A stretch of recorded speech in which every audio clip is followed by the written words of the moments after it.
básicamente nos estamos refiriendo, o me estoy refiriendo a, si tomamos, por ejemplo, un periodo clásico como la época victoriana, lo paradigmático de esa época era la represión de la sexualidad. Hoy, o a partir de esa época, de los 90, empieza a ser paradigmático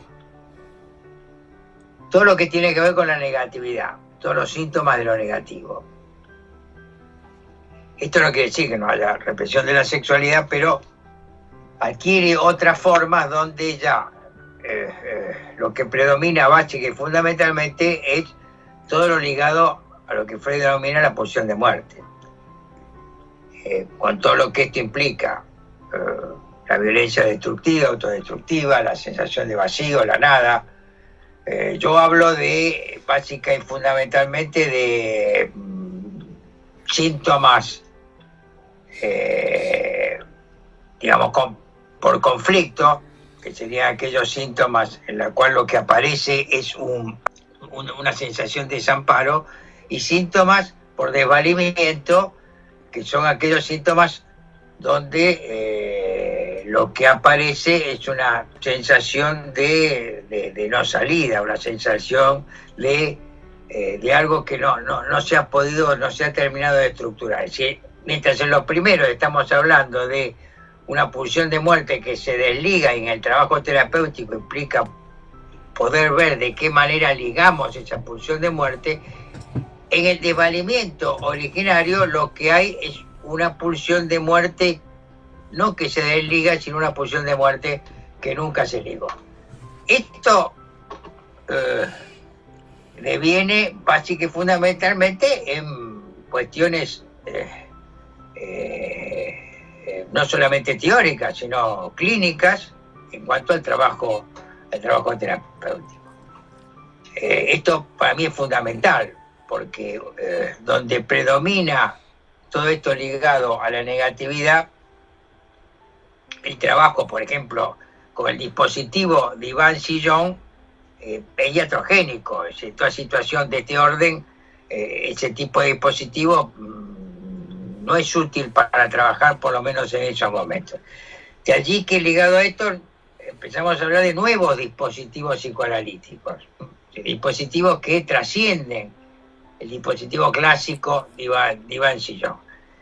Y a esto hay que agregarle otras cuestiones también. Si aparecen nuevas formas paradigmáticas en nuestra cultura, todo lo ligado a nuevas formas de sexualidad, género, etcétera, etcétera, y cuestiones inclusive en cuanto al cambio en los procesos de subjetivación, que yo llamo de corposubjetivación, en tanto la subjetividad es básica y fundamentalmente de índole corporal, ¿no? Por eso digo que es una simplificación decir que el psicoanálisis cura por la palabra. En todo caso, cura por la palabra pulsional, no es cualquier palabra, no es una conversación cuando los psicoanalistas trabajamos con un paciente, no es una conversación cualquiera. Hay un trabajo en la transferencia contra transferencia, en la cual hace que esa cura tenga que tener anclajes pulsionales que permiten ciertas modificaciones.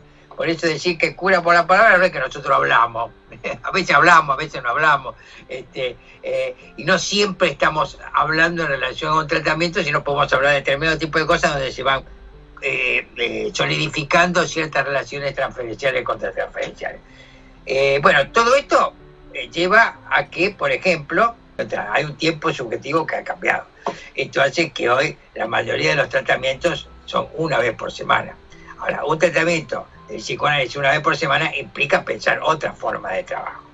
Entonces esto implica ciertas modalidades que tenemos que ver de qué manera la tenemos que trabajar. Si hablamos de la represión de la sexualidad, lo que había y sigue habiéndolo hoy, ojo, no, yo no digo que no existe este tipo de sintomatologías, es decir, lo que implica es una interpretación que atienda a aquello que está reprimido, lo levante y se pueda de una u otra manera simbolizar. Si hablamos de los síntomas de lo negativo, lo que estamos hablando de aquella sintomatología que no se puede simbolizar. Si hablamos de un vacío, si hablamos de un agujero, si hablamos de una falta imposible de cerrar, no es algo que se pueda simbolizar. Por lo tanto, implica formas de trabajo diferentes a el trabajo que se hace con un paciente neurótico, digamos, en cuanto a la represión de la sexualidad.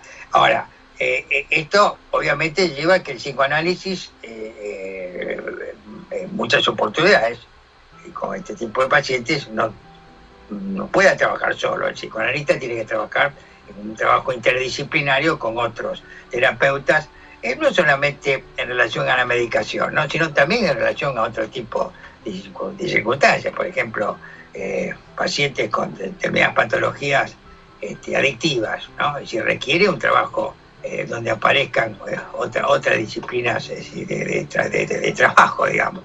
Puede ser adicciones, es decir, el juego compulsivo. Yo he trabajado bastante con el tema del juego compulsivo. Es muy importante que tenga un grupo donde trabaje con otros padres en relación a esta sintomatología y lo pueda ir viendo y trabajando en un tratamiento psicoanalítico, donde el paciente deja de jugar, pero rápidamente empieza a trasladar la actitud compulsiva del juego en otro tipo, juega con otras cosas, con su vida básica y fundamentalmente. Entonces ahí requiere la necesidad de un trabajo, como podemos denominarlo, mixto, ¿no?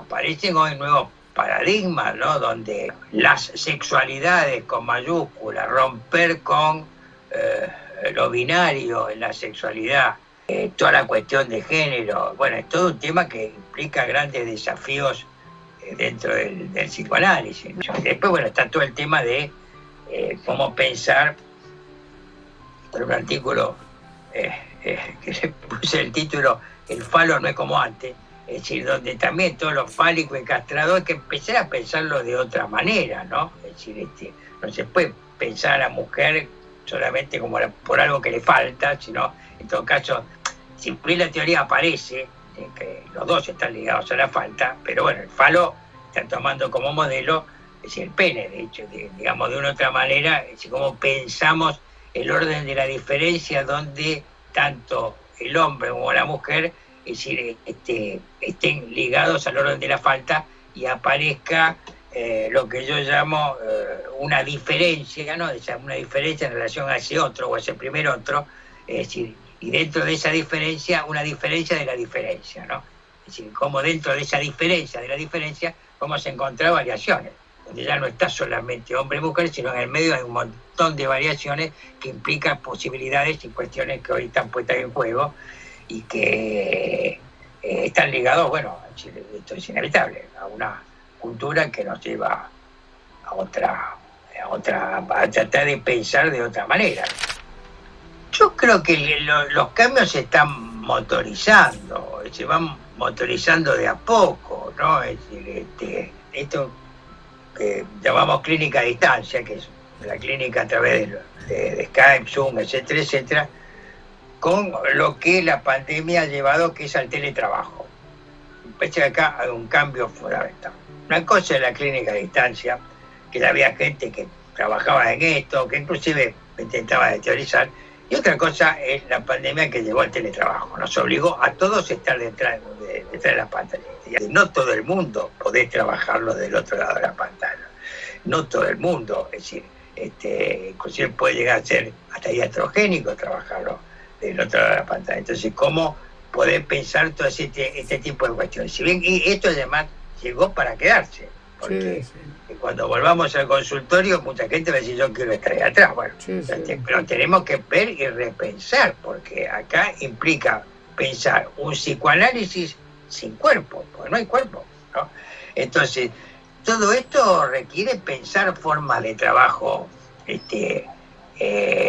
diferentes, ¿no? En donde, porque además estamos hablando del psicoanálisis, no quiere decir que otras técnicas psicológicas puedan trabajar de diferente manera o de una manera. Nosotros del psicoanálisis creo que esto es lo que nos vamos a coincidir. Si hay algo que es importante desde una perspectiva psicoanalítica, es cómo rescatar y defender ese espacio de intimidad donde uno se encuentra con el otro. En esta sociedad actual, donde todo, es decir, digamos, donde desaparecen los cuerpos, desaparecemos como personas, es decir, rescatar este espacio, es decir, de intimidad, de poder encontrarse con uno mismo y con el otro, en este caso, es un espacio de subversión en relación a la tendencia actual. Y creo que esto es lo que tiene que rescatar el psicoanálisis. Con otros, he escrito más de 20, pero bueno, yo solo escribí 6, 7, y además, bueno, está un libro que sigue siendo un clásico, que es La huella de la memoria, psicoanálisis y salud mental en los 60 y los 70, que son 2 tomos, son 1000 páginas más o menos entre los 2 tomos, y que, bueno, sigue siendo hasta el día de hoy, que lo escribí con Alejandro Weiner, sigue siendo hasta el día de hoy la única historia que se ha trabajado sobre esa época. Empezamos en el 57 y terminamos en el 83. Creo que es un libro para más. Después, bueno, he escrito varios otros libros en relación a esto, siempre a las temáticas ligadas a la negatividad, que fue mi tesis de doctorado, y después fue un libro, el libro que registra lo negativo, y este último libro que es El erotismo y su sombra, y escribí La alegría de lo necesario, que es sobre las pasiones y el poder en Spinoza y Freud. Ah, mira, interesante. Yo ahora estoy terminando a fin de año, para el que viene, ahí lo cierro, el tema spinoziano, otro libro sobre Spinoza. La alegría de lo necesario está escrito, lo escribí, sí, inclusive además, aún más, se puede, está como ebook gratuito, que lo pueden bajar en nuestra página web. Yo ahora estoy escribiendo otro, no tiene todavía título, que lo estoy terminando, ya está medio terminadito, le falta, sobre Spinoza. Trabajo diferentes cuestiones en relación a cómo pensar título provisorio que le puse, pero no sé si me va a gustar, pero un poco la idea de trabajo es poder pensar a Spinoza como nuestro contemporáneo, ¿no? Cómo pensar con algunas ideas spinozianas en relación a lo que nos está pasando. En el año 91, yo dirigía una institución de situaciones de crisis, donde muchas cuestiones que después fui trabajando parten de esa experiencia, que la cerramos en el 95. Y desde ahí me apareció, no desde la institución, ¿no?, sino yo como director de la institución, convoqué a otros 2 o 3 colegas a armar una revista, siempre me gustaba la revista, para dar cuenta de la crisis, ya no solamente individuales, sino las crisis sociales, culturales, etcétera, etcétera, desde una perspectiva psicoanalítica. Desde ahí comenzó la revista, y bueno, fue tomando diferentes formas en todo este tiempo. La institución cerró en el 95, nosotros seguimos con la revista, al principio una revista chiquitita, después se hizo una revista como la actual, una revista tipo tabloid.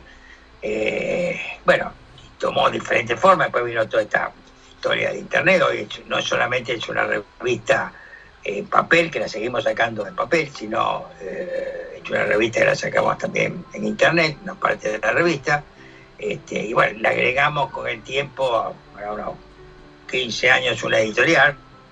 Tenemos una editorial donde sacamos libros, no solamente de psicoanálisis, sino en relación a la sociedad, a la cultura, etcétera, etcétera. El nombre Topía es para la utopía, es el no lugar, ¿no? No, Topía lugar. Topía es, bueno, como encontramos un lugar individual, grupal, familiar y social que nos permita construir nuestros deseos y nuestros sueños. Es un poco la idea del nombre de la revista, y un poco la idea también de pensar ciertas líneas terapéuticas y clínicas y sociales, como pensamos en la revista, ¿no?, donde juntamos las dos. No, yo soy psicólogo, me formé en psicología, siempre trabajé en el psicoanálisis, En un principio me formé cuando uno en la entré en la facultad en el 69, me recibí en el 74. O sea, coincidía la época con... yo estudié con Mazota, con Jorge Kinki, la época en que Lacan era la vuelta a Freud. Ahí descubríamos que el instinto no era instinto, sino era pulsión, como comento siempre, ¿no? Fue todo un descubrimiento como pulsión. Era una forma de oponerse a la perspectiva kleiniana en ese momento paradigmática. Después, bueno, me fui un poco corriendo de la perspectiva, digamos, lacaniana, cuando el lacanismo tomó una forma más diferente. Me fui con él, bueno, y me instalé en una perspectiva freudiana. Bueno, ahí tengo mi maestro, fue Fernando Ulloa, León Rosigner, digamos, son mis dos ejes centrales como maestros dentro de mi perspectiva de trabajo. Y bueno, toda esta experiencia, que fueron 10 años de trabajo en intervención en situaciones de crisis, ¿no? Que fue muy importante. Ahí donde hice un cambio teórico y clínico importante en mi perspectiva, no porque yo piense que, digamos, que de una perspectiva lacaniana no se puede trabajar en crisis, por lo menos yo no pude. Entonces empecé a pensar de otra manera, mejor dicho, empecé a profundizar en Freud, ahí rescaté toda la teoría pulsional en Freud, y empecé a trabajar desde una perspectiva donde empecé a poner ciertos nombres a esto. Por eso yo hablo de que la subjetividad es corporal, en tanto esto implica que los procesos de corpo-subjetivación implican un cuerpo en la cual está anudado tres aparatos: el aparato psíquico, con sus leyes del proceso primario, secundario; el aparato orgánico, con las leyes físico-químicas y anatofisiológicas; y el aparato cultural, con las leyes económicas, políticas y sociales. En este anudamiento, ahí aparece el síntoma, donde el síntoma, además de ser un paradigma social, bueno, tiene que ver con la singularidad de la persona y poder dar cuenta de esto. Bueno, en un diagnóstico tiene que establecer dónde está la prioridad, digamos. Pero siempre está este anudamiento entre estas tres estructuras, donde, es decir, lo corporal implica un cuerpo... yo esto lo tomo desde Freud, de lo pulsional, y lo tomo desde Spinoza, la cual... Es decir, el cuerpo afecta y es afectado por otros cuerpos, ¿no? Es decir, el cuerpo es un cuerpo pasional. Muchos amigos míos lacanianos me dicen que yo soy lacaniano sin decirlo. Bueno, lo que pasa es que tengo hay como un impronta. Cuando empecé a estudiar desde ese lugar. Estoy hablando de Mazota aquí, que bueno, digamos, entonces, bueno, algo obviamente uno le queda ahí como marca, en la cual hace que trate de pensar a Freud de diferentes maneras.